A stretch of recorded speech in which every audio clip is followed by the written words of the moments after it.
I'm watching my house burn. It's 2 a.m. I've got live footage from my security cameras, and there she is. Beth Ann Crenshaw, the psycho HOA president, standing in my driveway with a gas can in hand, a sick smile on her face as my cabin goes up in flames. Why? Because I told her and her fake homeowners association to shove it. I didn't buy 5 acres of wilderness to be hassled by people like her. I wanted to get away from all of that, the noise, the rules, the entitled people who think they own the world. But Beth Ann thought my land belonged to her HOA. Pay up or face the consequences. So here we are. My dream cabin, 20 years of work, burns to ash as she watches like it's some kind of entertainment. You can smell the gasoline in the burning wood mixing with her sickeningly sweet perfume. It's disgusting. But what she doesn't know is that I've got more than just a sawmill and a dream cabin. You see quiet mountain men, well, they sometimes have pretty powerful day jobs. And Beth Ann's about to find out the hard way that you don't mess with the wrong person. Now let me back up a bit. 3 years ago, after Sarah, my wife, died from cancer, I thought I'd found paradise. I needed to get away from everything from the life we'd built together in the suburbs. So I sold the house, cashed in my firefighter pension, and bought 5 acres of raw wilderness outside Millbrook Falls, Colorado. There were only about 800 people in the town, and they all minded their own business. I spent the next 2 years building my dream cabin, my therapy, my project, my escape. Every beam I cut from local pine, every joint crafted to last longer than I would. I poured my heart into it. Sarah would have loved the rocking chairs I built for the front porch. It was my sanctuary. Then Beth Ann Crenshaw showed up like some kind of designer plague. I should have known trouble was brewing the morning she came roaring up my gravel driveway in her shiny white Mercedes. The crunch of those expensive tires on the rough stones. It was like nails on a chalkboard.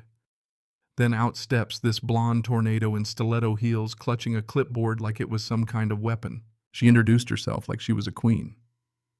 "Good morning," she said with a grin, so fake it could light up a whole city. "I'm Beth Ann Crenshaw, your new neighbor and president of the Millbrook Falls Homeowners Association." At that moment, my morning coffee turned bitter. "Ma'am, there is no HOA here," I told her.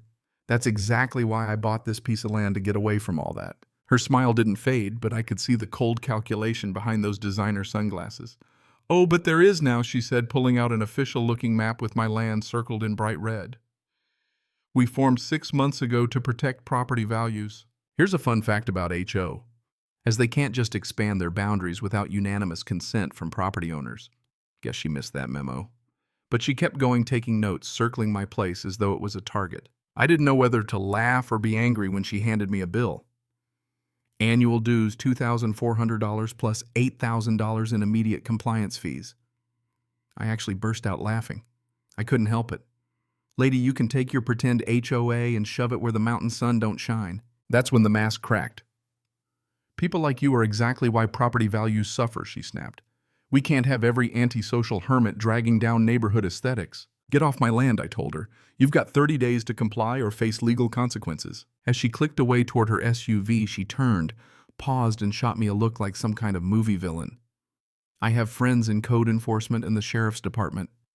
Making life difficult for uncooperative residents is surprisingly easy." Well, I didn't have much choice after that. I did what any retired civil servant would do. I started paperwork. Turns out Beth Ann had moved here from Denver after her real estate empire collapsed. She bought 4 rundown mountain properties, flipped them, and needed inflated values to make a profit. The HOA was just a scam dressed in legal paperwork. But it got worse. Beth Ann Crenshaw wasn't even her real name. Elizabeth Crawford was an alias she'd used in Arizona before vanishing ahead of criminal charges. Within a week, anonymous complaints started flooding the sheriff's office every time I touched a power tool. Code enforcement showed up twice, and I realized she was picking fights with people who wouldn't fight back. But I knew exactly how these games worked. The harassment started small. The first notice I received was about a supposed commercial woodworking operation. Yeah, right. I was building furniture for myself, maybe helping out a neighbor or two. But Beth Ann thought she could scare me off with fake legal documents and intimidation. But here's where she made a fatal mistake. She targeted the wrong person. I knew a fake legal document when I saw one, and I had the experience to prove it. And it didn't stop there. She started harassing other vulnerable residents, single mothers, veterans, people who wouldn't fight back. I started visiting them, gathering evidence, and building a case. She recruited Dale Peterson from code enforcement to help her legitimize her harassment. But the more he showed up, the more I realized he was compromised. This was small-town corruption at its finest. So I called Rebecca Mason, the sharpest property lawyer I knew. She laughed when she saw Beth Ann's paperwork. "This isn't even competent fraud," she said. With her help, I filed harassment restraining orders and demanded an investigation into Beth Ann's HOA. The county attorney's office opened a case file within 48 hours. Beth Ann didn't like that, so she escalated. Sunday evening, I found a dead deer on my porch with a note, "Accidents happen to stubborn people." The next day, my mailbox was demolished by a drunk driver. Then it all came to a head when I found my workshop destroyed my tools, ruined everything I'd worked for, trashed. But here's the kicker. Beth Ann was caught on camera. My new security cameras picked up footage of her sneaking up to my place in the dead of night, cutting my lock and destroying my workshop. I took that footage straight to Sheriff Williams. The look on his face when he saw it, pure terror. "This is felony vandalism, breaking and entering," he said. And then the real fun began. By Wednesday, Marcus, Beth Ann's deputy boyfriend, was suspended. Beth Ann was facing real charges, and the case against her grew stronger by the day. But Beth Ann wasn't done. She decided to escalate. The following Monday at a town hall meeting, she demanded an apology. She wanted me to publicly apologize for everything she'd done to me to the whole town. That's when I realized she wasn't just trying to destroy me, she was going after my whole community.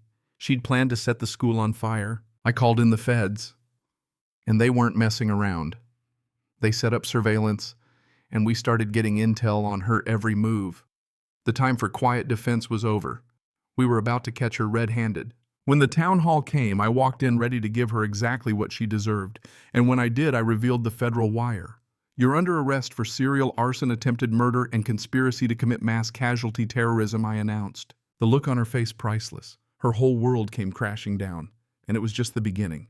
Beth Ann was arrested, her charges stacked up, and justice was finally served. But the best part. The community came together. Martha, the single mom Beth Ann had tried to evict, helped turn the burned-down houses into something better.